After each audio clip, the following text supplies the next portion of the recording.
কৃষ্ণ হরে কৃষ্ণ হরে কৃষ্ণ কৃষ্ণ কৃষ্ণ হরে হরে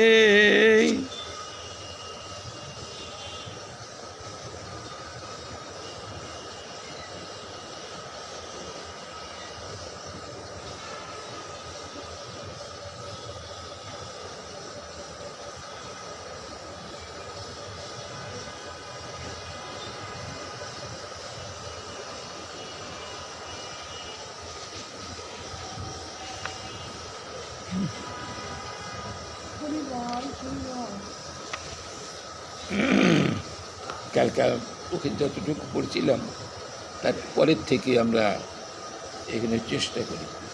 চোখের অবস্থা খুব খারাপ, আমার চোখে ভালো মতো দেখতে পাই না।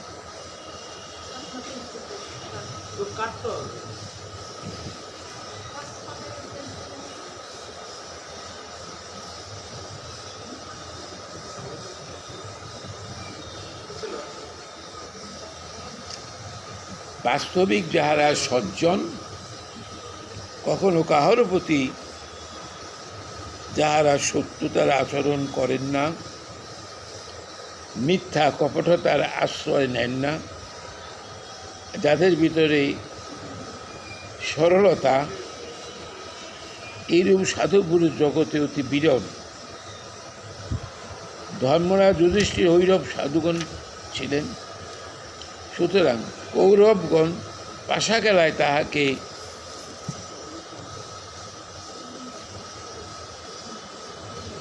অন্যায়ভাবে পরাজিত করলেও তিনি সত্যপথ হইতে বিন্দুমাত্র বিচ্যুত হন নাই।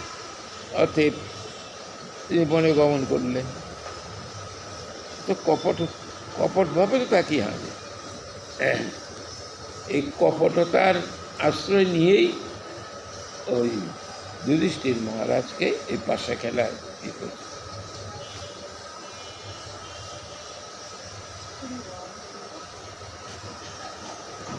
নিজ প্রতিজ্ঞা অনুসারে তিনি রাজ সম্পদ পরিত্যাগ করিয়া বনে গমন করিয়াছিলেন। কিন্তু কুরুরাজ ধৃতরাষ্ট্র পুত্রদিগের অর্থ প্রবর্ধনে এতই মুগ্ধ হইয়াছিলেন যে পাণ্ডবগণ বনবাসে নির্দিষ্টকালের পর আবার ফিরিয়া আসিলে ন্যায্য প্রাপ্য অংশ প্রার্থনা করার সত্ত্বেও তিনি তাহা ছাড়িলেন না। হায়, স্বার্থ কি ভয়ানক বস্তু যে এইভাবে লোককে মুগ্ধ করে। 13 বছর তো বনে বন করেছিলেন। কথা ছিল বনের থেকে ফিরে আসার পর এক বছর অজ্ঞাতবাসের পর আসলে পরে তাকে ফিরিয়ে দেওয়া হবে। কিন্তু কিছু লোভী পুরুষ আছে, লোভী আছে, যারা স্বার্থ কোনোভাবেই ত্যাগ করবে না। যে কোনোভাবেই হোক, ছলে বলে কৌশলে তাদের টুপসি তারা রেখে দেবে না। ধৃতরাষ্ট্র ঠিক সেই রকম। দুর্যোধন মাত্র 5টা গ্রাম চেয়েছিলেন, 5টা গ্রাম, কিন্তু ধৃতরাষ্ট্র, পুত্র দুর্যোধন, দুঃশাসন, এরা এই কাজটাই সব শকুনি করেছে। এই কাজটাই হলো শকুনি। ভগবানের লীলা এরকম একটা হবে, যুদ্ধ হবে, যুদ্ধে কোটি কোটি লোক ধ্বংস হয়ে যাবে, এটা ভগবানের লীলা। দেখুন না এখন কি চলছে, বিশ্বে এত রাষ্ট্র, তাতে থামাতে পারতেছে না ইসরায়েলে, কিছু থামাইতে পারছে, কেউ কিছু করতে পারতেছে না, নির্বিবাদ এসে মাইনে চলছে। এই যে কত বড় অন্যায় কাজ করতেছে, কেউ তাকে প্রতিরোধ করতে পারতেছে না। এত রাষ্ট্র কোন নাই, কত মুসলিম রাষ্ট্র, তারা তো একত্রিত হয়ে যে একটা ব্যবস্থা নিতে পারে, করবে না। যার যার প্রাণ শেষে বাঁচা, এই আর কি। অন্যায় অপরাধ এগুলো সকলেরই প্রতিবাদ করা দরকার এবং তার বিরুদ্ধে আচরণ করা দরকার। অন্যায় অন্যায়ের এবং অপরাধজনক কাজে করা যাবে, কিন্তু কিছু স্বার্থান্বেষী লোক রয়েছে তারা ওগুলো করবে না।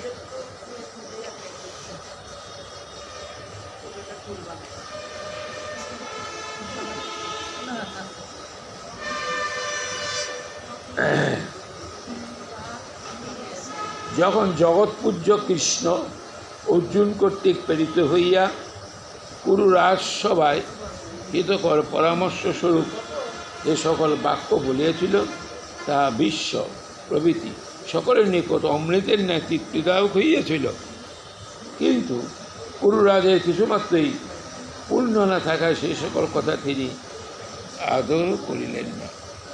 ভগবান শ্রীকৃষ্ণ তো দৈত্যকর্ম করেছেন, দৈত্য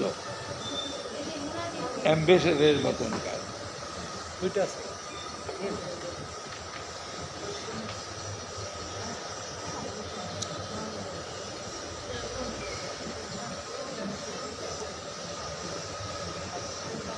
প্রতিজ্ঞা অনুসারে বনবাসের পর পাণ্ডবগণ ফিরিয়া আসিলে কুরুরাজ ধৃতরাষ্ট্র তার পুত্র দুর্যোধন কিছুতেই তাহাদের অংশ ছাড়িয়া দিচ্ছেন না।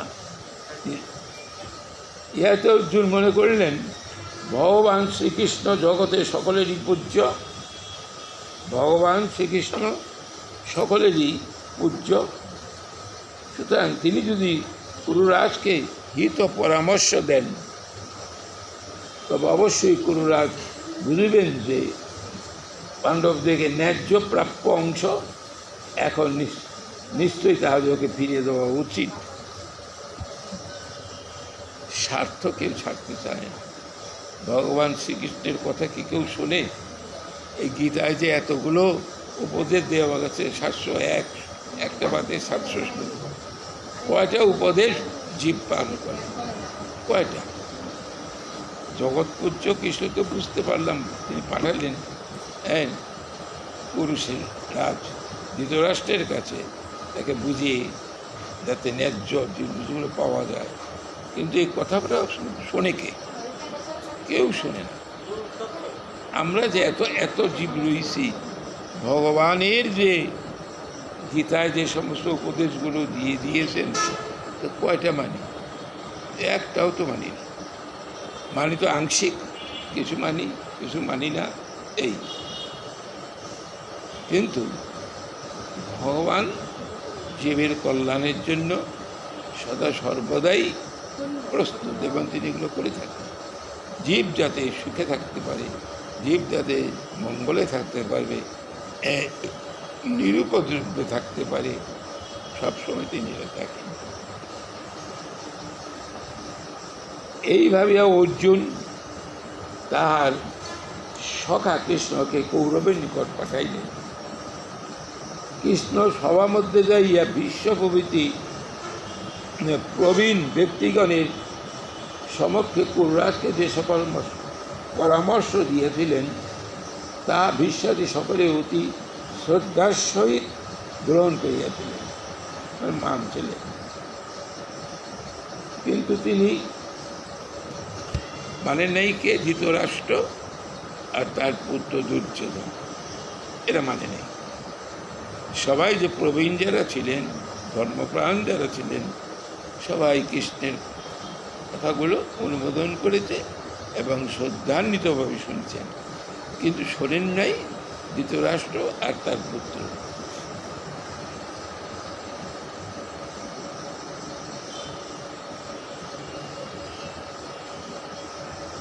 অন্য কোনো পুণ্যবল না থাকিলেও রাজ্য ভাগের উপযোগী যাহা কিছু পুণ্য তা সঞ্চিত ছিল তাও চিরকাল রাজ্যভোগেই ক্ষয়প্রাপ্ত হইয়াছে। এখন আবার দুরবস্থার সময় আসিয়াছে, সুতরাং বুদ্ধি নিতান্ত মলিন হইয়া উঠিয়াছে। হিত করা পরামর্শ আর ভালো লাগিবে কেন? তাই ভগবানের উপদেশও অবহেলা করিলেন। ভগবান শ্রীকৃষ্ণ যে উপদেশগুলো দিয়েছিলেন সভা মধ্যে সবাই তাকে অনুমোদন করেছিলেন, সবাই তাকে শ্রদ্ধার সঙ্গে গ্রহণও করেছিলেন, তো একজনই করেনি ধৃতরাষ্ট্রতার সঙ্গে। যে জগতে এটাই স্বাভাবিক। দেখবেন আপনি যত ভালো কথা বলবেন, যত সৎ কথা বলবেন, পূর্ণ কথাগুলো বলবেন, সেগুলো শুনে যাবে, কিন্তু কিচ্ছু করবে না, কোনো কার্যকারিতা নেই, এগুলো করবে না। কিছু লোক জগতে আছে এরকম, তারা অপরের ক্ষতি ছাড়া ভালো চিন্তা কোনোদিনই করে না। আর কিছু করতে না পারি, মানুষের মঙ্গল চিন্তাটা তো করতে পারি, প্রভুর কাছে তো প্রার্থনা করতে পারি যে তার মঙ্গল হোক, তার ভালো হোক, সে সৎ পথে চলুক, এটা তো করতে পারি। কিন্তু কিছু কিছু লোক আছে এইসব ধার ধারে না।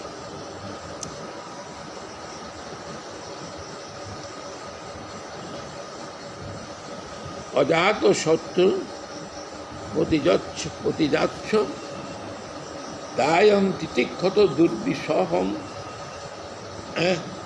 তব আগ সহ অনুজ যত্ত বিকোদর আহি শস্যম রুষা যত তমরং বিভৌষী।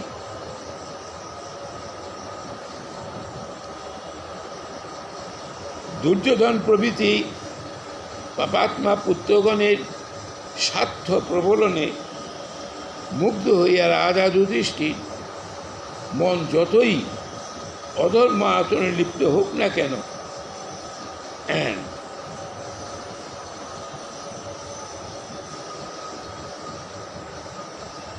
কিন্তু বার্ধক্য নিবদ্ধন হেতু, বয়স হয়ে গেছে না, বার্ধক্য নিবদ্ধন হেতু কখনো কখনো প্রাণে ভয় একটু একটু না একটু জাগিয়েই থাকে। এই জন্য পাণ্ডবগণের প্রাপ্য অংশ ফিরিয়ে দেওয়ার সম্বন্ধে পুত্রদের নিতান্ত অনিচ্ছা থাকিলেও ধৃতরাষ্ট্রের বিবেচনার মধ্যে পড়িয়াছিলেন। তখন তিনি ভাবিলেন বিদুরের সহিত এই বিষয়ে পরামর্শ করিলে ভালো হয়, কারণ বিদুরের ন্যায় সৎ পরামর্শদাতা জগতে বিরল। মানুষ যখন কোনো উপায় না পায়, যখন দেখা যায় যে সৎ ব্যক্তি, সেই সৎ ব্যক্তির কাছে শরণাপন্ন, তিনি যা বলেন, তিনি যা চিন্তা করেন, যা সিদ্ধান্ত নেন, অম্লান বদনে তাদের সেগুলো গ্রহণ করেন।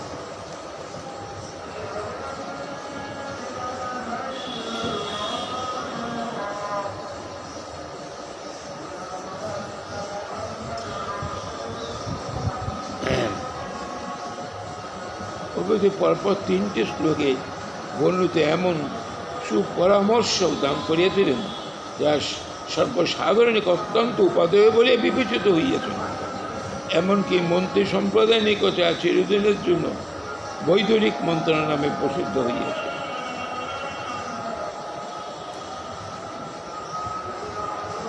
অজাত শত্রু যুধিষ্ঠির আপনার অসহনীয় অপরাধ সহ্য করিয়াছেন, তাহার প্রাপ্য অংশ তাহাকে প্রদান করুন। যে ভীমকে আপনি অত্যন্ত ভয় করিয়া থাকেন, সেই ভীম সাক্ষাৎ সর্পস্বরূপ অর্জুন প্রভৃতি এই কনিষ্ঠ ভাতৃগণের সহিত তিনি আপনার অপরাধের ক্রোধবশত সর্বদা দীর্ঘশ্বাস রেখেছেন।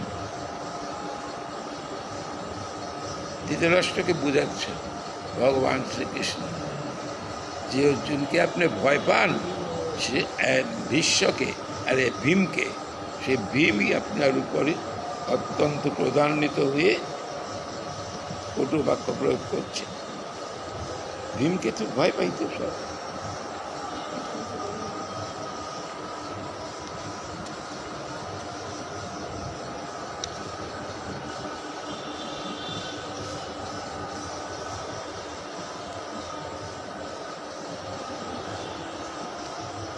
কুরুরাজ বিদুর হলেন খুব পরম ভক্ত, ভগবানের শ্রেষ্ঠতম ভক্ত বিদুর। তিনি রাজকোষ থেকে একটা পয়সাও নিতেন না। যেহেতু তিনি রাজকোষের মালিক, ধৃতরাষ্ট্র বা পঞ্চপাণ্ডব যাদের মালিক ইনিও তাই, কিন্তু বিদুর কখনোই নিতেন না, কিচ্ছু নিতেন না।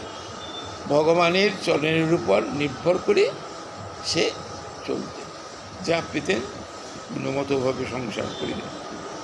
আর বিদুর পত্নীও ছিলেন পরম ভক্তিমতী, এত ভক্তিমতী, গোবিন্দের চরণে তার এত ভক্তি যে চিন্তা করার কারণ। প্রেম কাকে বলে দেখেন, এই বিদুর পত্নীর একটা কি বলি। একদিন বিদুর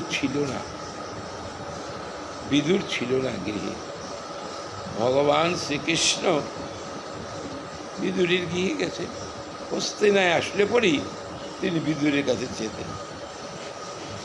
ধৃতরাষ্ট্রের বা দুর্যোধনের রাজভোগ ত্যাগ করে তিনি কি করতেন, তিনি ওই বিদুরের খুদ খেতেন।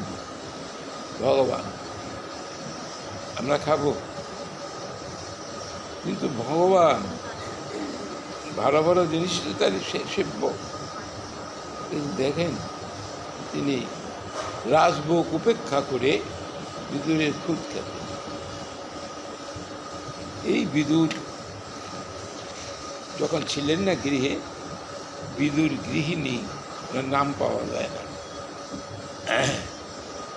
গৃহী ছিলেন। তো ভগবান শ্রীকৃষ্ণ বিদুর বলে ডাকছেন। তখন বিদুর পত্নী স্নান করছিলেন, আর এত দরিদ্র যে অর্ধেকটা কাপড় ভিজানো আছে, শুকাচ্ছে, আর অর্ধেকটা কাপড় এমন অবস্থা, এত যে নাকি রাজ প্রসাদের মালিক কিভাবে জীবনযাপন করে। হ্যাঁ, ভগবান ডাকছেন, বিদুর কানে পৌঁছেছে তার শব্দটা। ভগবানের ডাকে তিনি প্রেমে বিভোল হয়ে তিনি আর ঠিক থাকতে পারলেন না, ছুটে চলে গেলেন। ছুটে চলে গিয়ে ভগবান এই দরজা খুলে দিলেন। তখন ভগবান তার নিজের উত্তরীয়টা বিদুর পত্নীকে দিয়ে দিলেন। বিদুর পত্নী পেয়েছে কোনো মতো বসলেন। এখন ভাবলেন যে গোবিন্দ কষ্ট করে আমার গৃহে আসছে, কত রাজেশ্বর তাকে খুঁজে পায় না, আমি তাকে কি খাওয়াবো। তো এই চিন্তা করে তিনি দেখছেন কলার কাঁদি ছিল একটা, কিছুদিন আগে ওটা কাটছে, ভাবছে পাকলে পরে ওটা ভগবান শ্রীকৃষ্ণকে, ওর কথা মনে পড়ে গেছে। তখন তিনি ওই কাঁদির থেকে কলা আনছেন, ভগবানকে খাওয়াবেন। প্রেম এত, প্রেম কারোর দিকে ফিরে তাকায় না, প্রেম পড়তে পারে না এমন জিনিস নেই। আমাদের চৈতন্য চরিতামৃতে বলে, প্রেম আপনি নাচেন, ভগবানকে নাচায়, ভক্তকে নাচায়। নাচে তিনটাই, তিনজনে নাচে। প্রেমে বিভোর হয়ে বিদুর পত্নী ভগবান শ্রীকৃষ্ণকে কী করলেন, ওই কলা খাওয়াতে গেলেন। কিন্তু কলার শ্বাস দিলেন ফেলে, চোষা খাওয়াইতে লাগলেন। আর ভগবান শ্রীকৃষ্ণ মনের আনন্দে বিদুর পত্নী কর্তৃক প্রেম বিভাবিত বস্তু আনন্দে গ্রহণ করতে লাগলেন। ঠিক এমনি সময় বিদুর আসছে। বিদুর এসে দেখছেন যে তার পত্নী ভগবানকে তো সেবা দিচ্ছেন, কিন্তু সেবাটা কলার শ্বাস নিচে ফেলে দিয়ে চোষা দিচ্ছেন, আর ভগবানও মহা আনন্দে সেটা সেবা করে দিচ্ছেন। তখন বিদুর পত্নী তাকে বলল, তুমি এ কী করতেছো, তুমি এ কী করতেছো? ভগবান বলতেছেন, ঠিকঠাক ভগবানের সেই কলার চোষা তো ভগবানের ভিতরে অমৃত। ভক্ত প্রদত্ত বস্তু যত নিকৃষ্ট হোক, সেটা ভগবানের কাছে অত্যন্ত উপাদেয়, অত্যন্ত উপাদেয়, যত নিকৃষ্ট ফেলবেন না। আমরা সাধারণত দেখি পোষা যদি ভালো না ফেলে দিই, পচে গেছে বা দুর্গন্ধ হয়েছে বা এ হয়েছে সে হয়েছে ফেলে দিই। কিন্তু ভগবান ভক্ত তাকে যা দিবে, ভক্ত তাকে যাই দেবে, কিন্তু সেটা প্রেম সম্ভূত হয়, অর্থাৎ শুদ্ধ ভালোবাসার সঙ্গে দেওয়া হয়। ভগবান মনে আনন্দে গ্রহণ করে। আপনি যত নিকৃষ্ট বস্তু নিয়ে নেবে। অথচ যারা ভক্ত নয়, অভক্তের রাজভোগের প্রতিও তার কোনো লোভ নেই, কোনো ভোগ। ভগবানকে তো সবাই দিচ্ছে। ভগবান তো অনন্ত বিশ্বের একমাত্র মালিক। তাকে তো অনেক কিছুই দিচ্ছেন, ভালোও দিচ্ছেন, মন্দও সবই দিচ্ছেন, সবই তিনি সেবা করছেন। ভক্ত প্রদত্ত বস্তু তিনি মহা আনন্দ গ্রহণ করেন। আমাদের গীতায় তো সেভাবেই দেখা যায়। ভক্তুম প্রহিতম অস্নামি অযথাত্তম পত্রং পুষ্পং ফলং তুয়ং য মে ভক্তা প্রযচ্ছতি তদহং ভক্তুম প্রহিতম অস্নামি অযথাত্তম। অর্থাৎ যত্নের সঙ্গে এটাই। আরও কত জায়গায় দেখা যাচ্ছে ভগবানকে যা দিচ্ছে মনে আনন্দে খেয়ে যাচ্ছে। তাকায় আমরা দিতে পারি না, দিতে জানি না, আমাদের সেই প্রেম ভালোবাসা শুদ্ধ কিছুই নেই। সেই জন্য ভগবান আমার প্রদত্ত নিবেদিত বস্তু গ্রহণ করলেন কি গ্রহণ করলেন না বুঝবার মতো আমার ক্ষমতা নেই, বুঝবার মতো আমার ক্ষমতা নেই। কিন্তু যারা সপ্রেমে ভগবানকে দিয়ে দেন তারা সব বুঝে যে ভগবান নিচ্ছে, ভগবান নিচ্ছে। দেখুন গ্রন্থে দেখা যায় এই জগন্নাথী মাধব দাস বৃন্দাবনে গিয়েছিলেন। তো বৃন্দাবনে গিয়ে ধীর সমীরণে ছিলেন।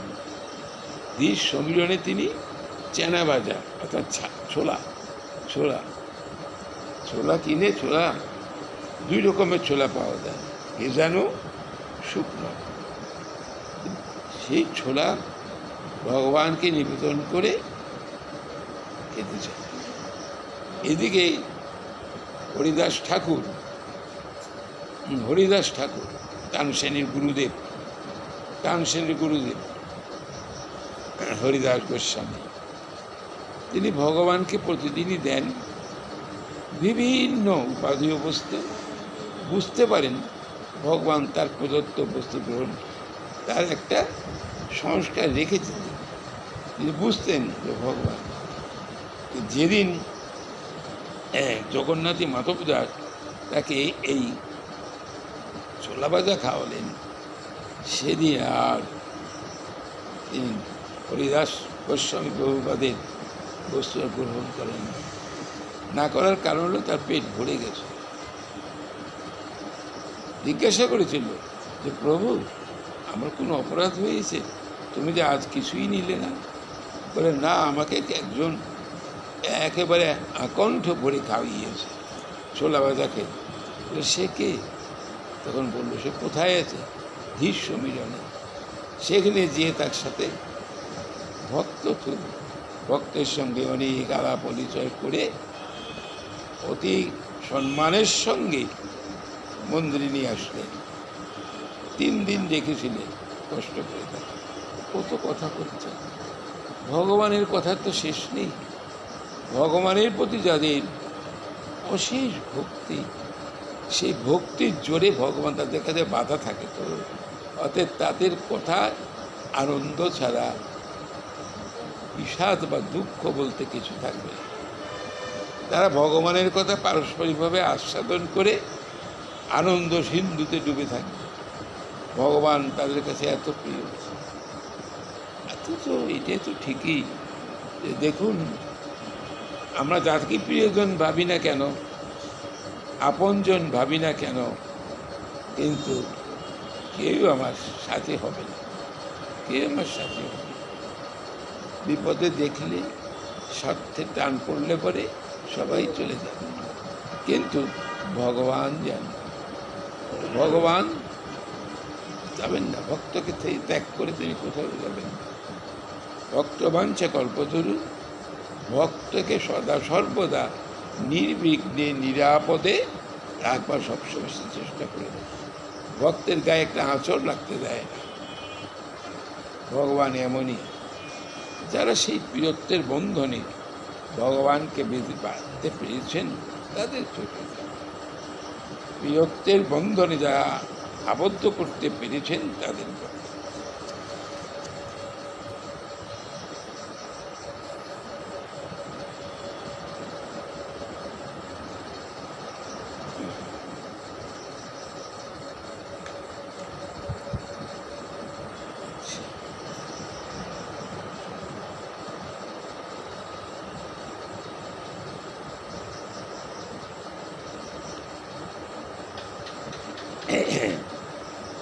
এই সকল চিন্তা করিয়া বিদুর নিজের দুঃখবেগ নিজেই প্রশমিত করিয়া স্বেচ্ছায় স্থান পরিত্যাগপূর্বক চলিয়ে গেলেন।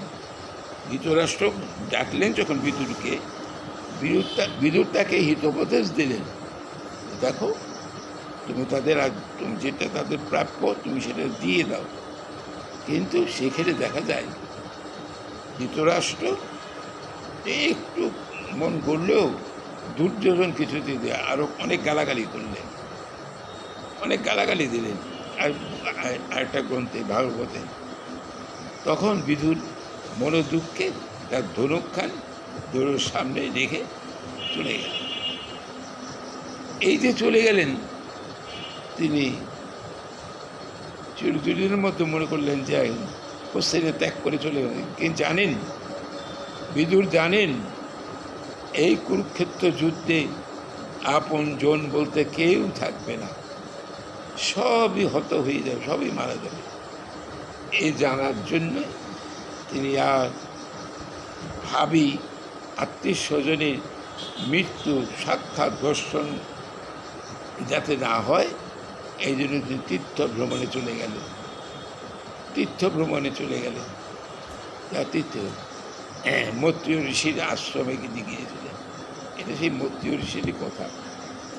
সেখানে যে বিদুর মৈত্রী ঋষিকে ধর্মীয় কথা জিজ্ঞাসা করেছিলেন। দেখুন, যারা নাকি সত্যবাদী, বিদুর এত সবার ছোট তো, ধৃতরাষ্ট্র তার বুদ্ধি নিতে চেষ্টা করছিলেন, তার পরামর্শ, কিন্তু দুর্যোধন তো তার মানেন নাই, যার ফলে যুদ্ধ অনিবার্য।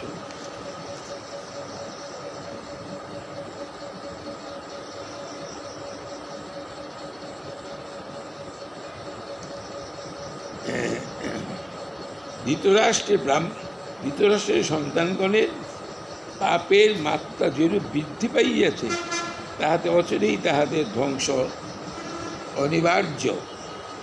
তবে কেন আর বৃথা এই ধনুক বহন করি? বিশেষত আমি যদি এখন অস্ত্র সহকারে চলিয়া যাই, তবে হয়তো পাপিষ্ঠেরা মনে করিবেন যে আমি বুঝি পাণ্ডবের পক্ষে যোগদান করিয়া এই অস্ত্রের সার্থকতা সম্পাদন করিব। সুতরাং উদার দৃষ্টি পরিবার উপযুক্ত স্থানে উহা ত্যাগ করিয়া যাই। এই উদ্দেশ্যেই মহাত্মা বিদুর নিজ ধনুকখানা তার দেশে রাখিয়া চলিয়া গেলেন। এখন চিন্তা করেছিলেন যে তার সাথে ধনুক আছে, তো ধনুক বাণ সবই আছে, এটা নিয়ে যদি চলে যায় তাহলে হয়তো দুর্যোধন ভাববে যে হয়তো পাণ্ডব পক্ষে যোগদান করার জন্যই এই অস্ত্রসহ বিদুর চলে গেছে। যাতে এরকম জাতীয় বিবেচনা যাতে না আসতে পারে, পরম পণ্ডিত বিজ্ঞ বিদুর কি করলেন, ধনুক্ষাং তার দেশে রেখে চলে গেল, একেবারে অস্ত্রহীন অবস্থায়, অস্ত্র এবং শস্ত্রহীন অবস্থায় চলে গেল। এবং এই বিদুর ফিরেছিলেন কুরুক্ষেত্রের যুদ্ধের অনেক পর, জানেন না যে কি হয়েছে না হয়েছে, তবে জানতেন যে এখানে সব ধ্বংস হয়ে গেল। যখন তিনি ফিরে আসেন তখন যুধিষ্ঠির মহারাজ তাকে দেখে আনন্দ উৎফুল্ল হয়ে বলছিলেন যে আপনাদের মতো পরম ভক্ত যারা ইয়েকে ভগবান শ্রীকৃষ্ণকে হৃদয়ের মধ্যে করে রেখেছেন, আবদ্ধ করে রেখেছেন, তাদের আবার তীর্থ ভ্রমণ করার কোনো প্রয়োজন আছে? তাদের তীর্থ ভ্রমণ করার প্রয়োজন, গদাধরকে যারা হৃদয়ের মধ্যে ধারণ করে রেখেছেন তাদের তীর্থ ভ্রমণের কোনো প্রয়োজন নাই, বরঞ্চ তারা এই তীর্থকে পবিত্র করে। এই যে মা গঙ্গার আমরা যেখানে পাই, এই মা গঙ্গা পতিত পাবনী।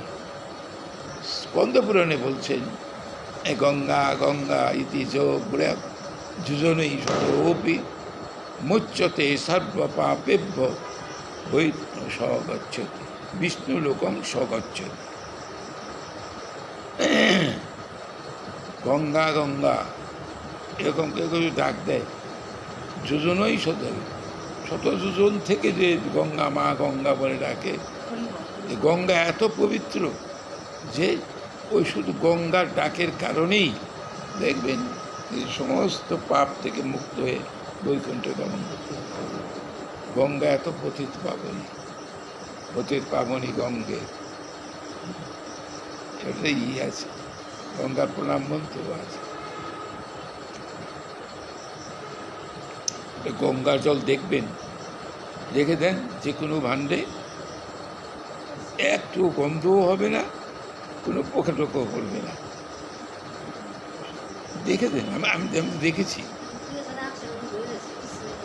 হ্যাঁ, কিচ্ছু হবে না, ওর ভিতরে এই গঙ্গা জলের ভিতরে এত কিছু মিনারেলস আছে, হ্যাঁ, কিছু মিনারেলস আছে যে গঙ্গা জলের ভিতরে, সেই মিনারেলসগুলোর কারণেই গঙ্গা জল অপবিত্র হয় না।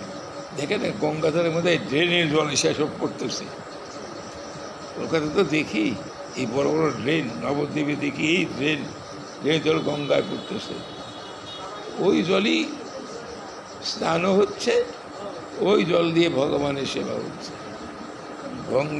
অগঙ্গার জল গঙ্গায় পড়য়, পবিত্র হয়ে যায়, গঙ্গার সাথে মিশে গেলেই সে পবিত্র হয়ে যায়। এমন গঙ্গার এত গুণ।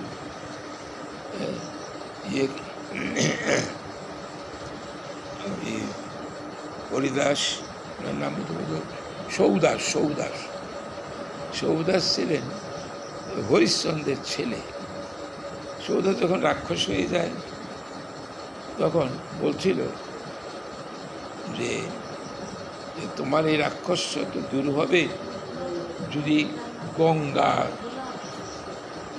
গঙ্গার জল কোথায় পাও বা গঙ্গাকে স্পর্শ করতে পারো, তোমার এই সৌদাসে রাক্ষস একে বিশ্বামিত্র মুনি তাকে অভিশপ্ত করছিলেন, রামায়ণে আসে। তা একদিন ভার্গব মুনি সে স্নান করে কলসি মাথায় করে নিয়ে চলছে, তখন এই রাক্ষস সৌদাস এই ভার্গব মুনির কাছে বলছিলেন আপনি একটু আমাকে গঙ্গার জল দিন। তোকে বলছে আগে শঙ্করকে দিয়ে আসি। গঙ্গা জলে কোনো আকপর আছে নাকি? গঙ্গার জলে কোনো আকপর আছে? তখন তখন চিন্তা করবে নিশ্চয় সে কোনো মহাজন হবে, এত বড় কথা বলল কোথার থেকে? সত্যিই তো গঙ্গার তো আকপর বলতে কিছু নেই, আচ্ছা, সে ভার্গব মুনি কী করলেন? জল দিয়ে দিলেন সৌদাসকে। সৌদাস ওই গঙ্গা জলে তার রাক্ষসতা দূর হয়ে গেল। গঙ্গার এত কাজ, এত পবিত্র। আমরা তো দুর্ভাগ্য যারা গঙ্গার পাশে থাকে, যারা গঙ্গা নদীর পাড়ি তারা বসবাস করে। গঙ্গার বাতাস যত দূর পর্যন্ত যাবে তত দূর পর্যন্ত পবিত্র হয়ে যাবে, তত দূর পর্যন্ত পবিত্র। কিন্তু আমাদের তো এই গঙ্গায় দেশে নাই। আর এই যদিও পদ্মার গঙ্গা একই, কিন্তু পদ্মার জলে আপনি দেখেন না, পদ্মার জল লিখে দেন, দেখেন কি হয়। আর গঙ্গার জলও লিখে দেন, নষ্ট হয়ে যাবে, দুর্গন্ধ হয়ে দুদিন পর। অভিশপ্ত ছিল, হ্যাঁ, গঙ্গা পদ্মবনীকে অভিশপ্ত দিয়েছিল, রামায়ণে দেখা যায়। হ্যাঁ, ভগবান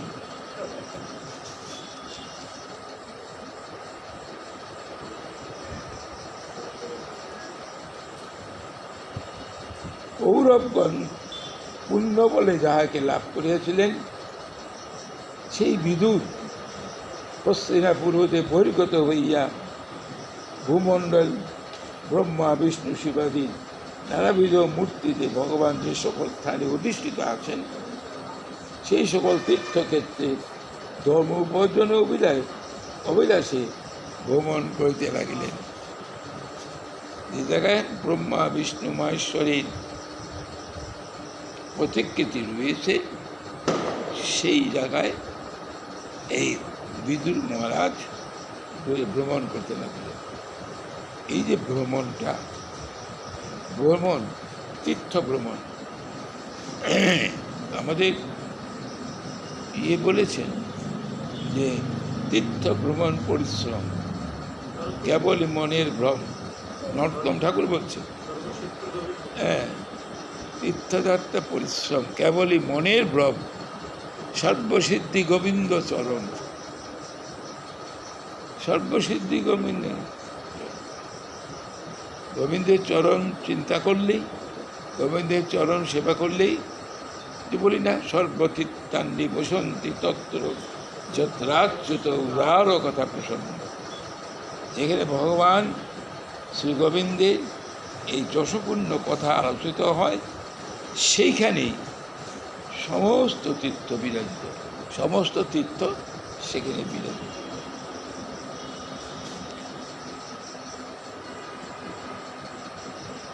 কৌরবগণ পূর্ণ বলে যাহাকে লাভ করিয়াছিলেন, অর্থাৎ বিদুরকে লাভ করি, সেই বিদুর হস্তিনাপুর হইতে বহির্গত হইয়া বিষ্ণু ব্রহ্মা বিষ্ণু শিবাদি নানাবিধ মূর্তিতে ভগবান যে শেষ সর্বদাই অধিষ্ঠিত আছেন, সেই সকল তীর্থক্ষেত্রে ধর্ম বর্জনের অভিলাষে ভ্রমণ করিতে লাগিলেন।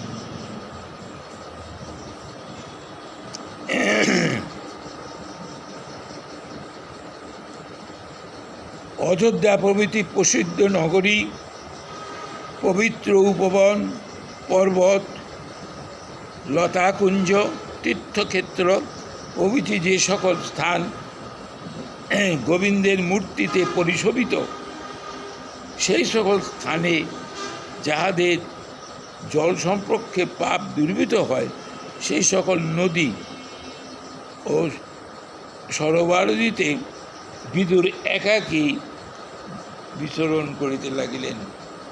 এদের সাথে কেউ যায়নি, কিন্তু একলা চলে গেছে, সব ফেলে দিয়ে চলে গেছে। কিছু ভাবেন না যে কী হবে। সুখদেব গোস্বামীপাদের কাছে যখন পরীক্ষিত মহারাজ চলে গেলেন, পরীক্ষিত মহারাজ কাছে একটু ভাবেন নাই যে আমার তো 7 দিন, এই 7 দিন কীভাবে চলবো, কোথায় খাবো, কোথায় থাকবো, কোথায় কি করব, এগুলো একটুও ভাবেন না। সে তো রাজাধিরাজ, আর বিদ্যুৎ তো এই পরীক্ষিত তো সেরকম। দেখুন, কোনো চিন্তা নেই, চলে গেল। ভিতরে যখন ত্যাগ আসে তখন ওই ত্যাগের এমনই প্রভাব সব ফেলে দিয়ে চলে যায়, পিছনে ফিরে তাকাবে। পরীক্ষিত চলে গেলেন, একটু চিন্তা করলেন না, এই 7 দিন আমি থাকবো কোথায়, ঘুমোবো কোথায়, খাবো কি, কে আমাকে খাবার দেবে, কিচ্ছুই চিন্তা করলেন না, চলে গেলেন। ভগবান তার মতো পরম ভক্তকে রক্ষা করার জন্য সর্বদাই চেষ্টা করছেন। দেখেন, ঘুরতে ঘুরতে ঘুরতে কেউ চলে গেলেন হরিদ্বারের ব্রহ্মকুণ্ডে মুনি ঋষিদের কাছে। তাদের কাছে জিজ্ঞাসা করলে যে আমার মাত্র 7 দিন আয়ু, আমি এই 7 দিনের মধ্যে কি করতে পারি, কি করলে এই 7 দিনের ভিতরে কি করলে, কি ধর্ম আচরণ করলে পাণ্ডবনাথ গোবিন্দকে আমি লাভ করতে পারবো। মুনি ঋষির কাছে জিজ্ঞেস হয়েছিল যে মাত্র তোমার আয়ু 7 দিন, এই 7 দিনের মধ্যেই পাণ্ডবনাথ গোবিন্দকে পেতে হবে, বলেন কটা খুঁজে বলে দেন। কেউ কিন্তু বলতে পারেনি, এক এক মনীষী এক রকম কথা বলছে, কিন্তু কথা বললেন কে? ভগবান তার পরম ভক্তকে রক্ষা করবার জন্য পাঠিয়েছিলেন, ছিল সুখদেব গোস্বামী। সুখদেব গোস্বামী ঘুরতে ঘুরতে ওখানে এসে উপস্থিত। এই সুখদেব গোস্বামী তার উত্তর দিয়েছিলেন যে মহারাজ, আপনার কিচ্ছু চিন্তা করতে হবে না, 7 দিন নিরন্তর খালি কৃষ্ণ কথা শুনুন। 7 দিন। এখানে আমাকে যদি বলে কেউ যে 7 দিন কৃষ্ণ কথা শুনুন, আমি শুনব? আমার কত কাজ আছে, খাওয়া দাওয়া আছে, এটা ওটা কত কি, শুনবো না, শুনবই না। গুরু বললেও তো থাকবো না। গুরু যদি বলে এই তুমি থাকো এখানে দাঁড়িয়ে। রামানুজের কাছে হঠাৎ কথা মনে পড়ে গেল, রামানুজ এক ব্রাহ্মণ আসছে দীক্ষা নেওয়ার জন্য। রামানুজ ব্রাহ্মণ দীক্ষা নিতে আসছে। রামানুজ তাকে বললেন, দেখো আমি একটু বিশেষ কাজে বাইরে যাচ্ছি, তুমি এখানে দাঁড়িয়ে থাকো, আমি না আসা পর্যন্ত তুমি এখানে দাঁড়িয়ে থাকো, আমি আইসা তোমাকে দীক্ষা দিয়ে দেব। তো রামানুজ চলে গেছে, তার আর কথা মনে নাই। গভীর রাত্রিতে রামানুজ ফিরছে, ফিরে দেখে সেই ব্রাহ্মণ সেই জায়গায় দাঁড়িয়ে আছে, সেই ব্রাহ্মণ সেই জায়গায় দাঁড়িয়ে আছে, একটু নড়ে চড়ে নেই। তখন তিনি আশ্চর্য হয়ে গেল। তখন তাড়াতাড়ি তাকে কি করে দীক্ষা দিয়ে এ রামানুজ বলছে দাঁড়িয়ে থাকতে, দাঁড়িয়ে নিয়েছে। এখন আমি থাকবো। গুরুদেব বলে গেলে কি গুরুদেব কেমন, আমার ক্ষুধা আছে, তৃষ্ণা আছে, স্নান নেই, কত কিছুই তো আছে, এগুলো খেলে সারাদিন এখানে দাঁড়িয়ে থাকবো, শুনবো না। যে যতই বলুক, যে যতটাই বলুক, শুনবো না। আমার যে চাহিদা পূর্ণ না হলে পরে আমি সে কাজ করতেও যাব না। কিন্তু বিদুর করেছেন, স্বজনদের হত্যাকাণ্ড দেখবে স্বচক্ষে, দরকার নেই, এখানে চলে যায়। আপনজন, এই কুরুক্ষেত্রের মূল কারণ রয়ে শকুনি। এই শকুনির জন্যে যুদ্ধক্ষেত্রটা হয়, এবং এই যুদ্ধে সব শেষ। কেবল ইয়ের একজন পৌত্র ছিলেন, কৃষ্ণের পৌত্র জীবিত ছিলেন, কৃষ্ণের পৌত্র, ছেলের ঘরের ছেলে, নাম যেন কি না প্রদ্যুৎ না, কি যেন নাম, প্রদ্যুন্ন তো ছেলে, অনিরুদ্ধ, তারপর ছিল অনিরুদ্ধ, অনুরুদ্ধর ছেলে, এর নাম যেন কি, সেই কেবল বাচ্চা ছিল, কৃষ্ণের এক বংশধর একজন বাচ্চা ছিল। আর এই পঞ্চপাণ্ডব ছিল, আর দুই একজন ছিল। সব কি অবস্থা চিন্তা করুন দেখি, 340 কোটি লোক হত্যা হয়ে যায়, রক্তের নদী, যেখানে বিশ্ব সরসজ্জা শুয়ে আছে, তো এর উপরে একটা অনেক উঁচু স্থানে, নিচে একটা খালের মতো, জল নাই, বর্ষায় বোধহয় আসে। এই নদী নাকি, এই খালটা নাকি রক্তের বেসে গেছে, এত রক্ত। আমি গেছিলাম তো কুরুক্ষেত্রে, গেছি, কুরুক্ষেত্রে দেখে আসছি।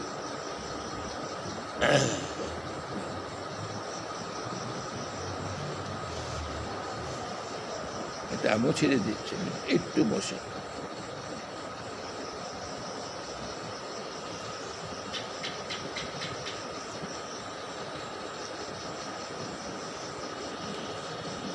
বিদুর ভূমণ্ডল বিচরণকালে শ্রীহরির তৃপ্তিজল নানারূপ কঠোর ব্রত পালন করিয়াছিলেন। বিদুর ভগবানের প্রীতিজনক কঠোর ব্রত সব পালন করিয়াছিলেন। তিনি অতি পবিত্রভাবে জীবিকা নির্বাহ করিতেন। জীবিকার জন্য অন্য জাতি বা অন্য ধর্মাবলম্বীর কোনো বৃত্তি গ্রহণ করেন নাই। সর্বদাই তীর্থজলে স্নান, ভূমিতে শয়ন, বলকল পরিধান করিতেন। গাছের বাকল পড়তেন। গাছের বাকল পড়া যায় নাকি? ও বড় বড় গাছের বাকল, ওগুলো পড়া যায়? দেখেন কি জীবন, হ্যাঁ? তীর্থজলে স্নান আর ভূমিতে শয়ন, মাটিতে শয়ন, এবং বলকল পরিধান করিতেন। নিজের নশ্বর দেহ সংস্কারের দিকে তার কোনো লক্ষ্যই ছিল না। নশ্বর দেহের প্রতি তার কোনো লক্ষ্যই ছিল না। এমনকি তৎকালে তাহার সেই আকৃতি দেখিলে আত্মীয়গণও তাহাকে চিনিতে পারিত না। ভিতরে আত্মীয়তে চিনতে পারতেন না, এত কঠোর ব্রত করতেন। বলকল পড়তেন, গাছের ছাল, মাটিতে শয়ন, খাবার অন্য কারো কাছে নেই। ক্ষত্রিয়ের কাছে যেটুকু প্রাপ্য, সেটাকে অন্য কোনো ধর্মাবলম্বী অন্য কারো কাছে তিনি গ্রহণ করতেন।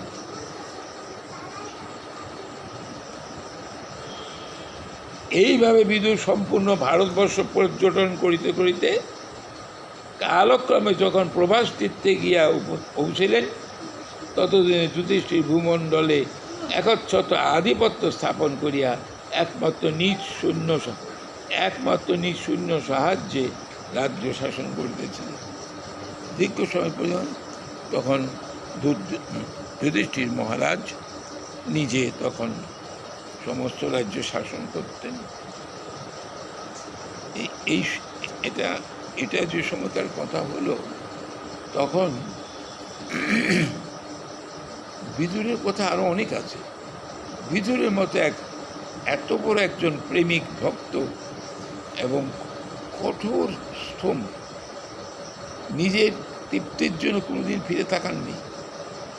যখন যা পেয়েছেন, খেয়েছেন, ওইভাবেই থেকেছেন। ভগবানের নাম হরিগুণগুণ কীর্তন করেছেন, তীর্থস্থানে স্নান করছেন এবং তীর্থ জায়গায় দর্শন করছেন, ভগবানকে দেখছেন, ভগবানের সঙ্গে দেখেন। যারা পরম ভক্ত, তাদের আহার তো ভগবানই যোগায়, যারা পরম ভক্ত তাদের আহারের জন্য নিজেদের চেষ্টা করে না, কখনো চেষ্টা করে না। তারা চেষ্টা করে ভগবানকে প্রীত করব কী করে, ভগবানকে সুখী করব কেমন করে, কি দিয়ে, কি করলে পরে ভগবান সুখী হবেন, আমার প্রতি প্রীত হবেন, সন্তুষ্ট হবেন। তাদের লক্ষ্য সেই জায়গায়। ভগবানের কিছু চাওয়াটাও নেই, এটা দাও সেটা দাও, ওটা করো সেটা করো, কিচ্ছু যাবে না, কোনো কিছুই প্রার্থনা করবে না। তারা চাবে সবসময় যেন ভগবানকে আমরা সন্তুষ্ট করতে পারি। জগতে আমরা আসছি, আমার আপনজন যারা আছে, স্ত্রী পুত্র পরিবার পরিজনকে পরিতুষ্ট করার জন্য, সন্তুষ্ট করার জন্য কত কিছু করি, কত কিছু করি।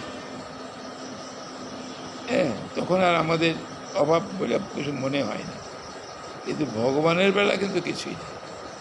ভগবানকে কিন্তু এটা ভালো বস্তু দেব না। ভগবানকে যে সর্বপ্রথম একটা ভালো বস্তু এনে ভগবানের সেবায় দেব, এই মনোবৃত্তি কিন্তু আমাদের নেই। কি যারা পরম ভক্ত দেখবেন, বাজারে প্রথম একটা ভালো জিনিস আসলে পরে, বা সিজনাল ফুড বলতে আমরা যেটাগুলো বুঝি, সেগুলো দেখলে কিনে নিয়ে এসে ভগবানকে দেবেন, সেই প্রসাদ সকলকে দান করে দেবেন। এই যে এদের মহৎ উদ্দেশ্য, মহতি, এটা সকলের ভাগ্যে হয় না। গোবিন্দ যাদের ওদের প্রীতি রাখছেন, গোবিন্দ যাদেরকে সদা সর্বদা স্মরণ রাখছেন, তারাই এগুলো সম্ভব করতে পারে। গোবিন্দ স্মরণ রাখবে কাকে? তার ভক্তকেই তো। ভক্ত ছাড়া তো ভুবন মণ্ডলে তার কেউ নেই। ভগবানের কিন্তু কেউ নেই, আবার ভক্তেরও কেউ নেই। ভক্তের আপন বলতে কেউ নেই, এক ভগবান। আর ভগবানের ঠিক তেমনি তারও কিন্তু আপন বলতে কেউ নেই, একমাত্র ভক্ত ছাড়া। ভক্ত ভগবান অভিন্ন তত্ত্ব। ভক্ত কখনো ভগবান ছাড়া থাকে না। ভগবানকে কি চিন্তা করেন? তারই প্রীতি সঞ্চার করার জন্য, তার পৃথিবী সব। কিন্তু আবার ভগবানও তদনুরূপ, ভক্তকে সর্বদা সর্বহিতে রক্ষা করেন, ভক্তের যাতে কোনো কষ্ট না হয়। দেখে একটা পারস্পরিক সম্পর্ক থাকে। তো ভগবান ভক্তের কাছ থেকে তো কিছু চায় না, ভক্তই ভগবানকে দেয়। আর ভগবান ভক্ত প্রদত্ত বস্তু পেয়েই আনন্দে থাকে। বিদুরের কাহিনী, যদি আমি এটা আনতে চাইছিলাম চৈতন্য চরিতামৃত, ছোট ছোট লেখা তো খুব ভালো আসছে, তার চোখে দেখি খুব কষ্ট হয়, পড়তে পারবো না। এটা তো একটু বড় বড় লেখা আছে। তো ভাবলাম যে না, আর এটা নিয়ে কী করবো, চৈতন্য চরিতামৃত বরঞ্চ কালকে যেটুকু পড়েছি বাকিটুকু এখান থেকে। আচ্ছা, এই পর্যন্ত আমরা রাখলাম। আগামীতে আবার যদি দেখি।